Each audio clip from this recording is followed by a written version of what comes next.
natin yung sakit niya sa puso. Ano po? Ano pa po yung mga sakit ni Kaden? Ano, yung hydrocephalus epilepsy, cerebral palsy, autism, tas malnourished. Ano rin po ako, pasyente din. Pasyente din po. Ako. Sa cancer. Cancer. May cancer. Hindi pa naman po siya na ano, pero may bukol sa breast. Sa breast. Pero, Nag-stop na po kasi mas inuna ko siya. kailan niyo po nalaman na may ano po? Ano lang, last year lang. Last year lang. Nagpapacheck up po ako din. Kaso, in-stop kasi hindi na po namin kaya din. Doon sabay-sabay din ng laboratory niya, may bayad kasi yung sa akin. Kasi hindi pa ako nakakuha ang white card.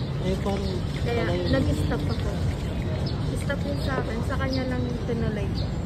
Minsan, check up niya din. Check up ko din. Ang hirap. Tatakbo ko doon, takbo ko din. Tapos minsan yan, dalawa kami ng asawa ko. Kaso, ano din naman kasi sa pamasahe.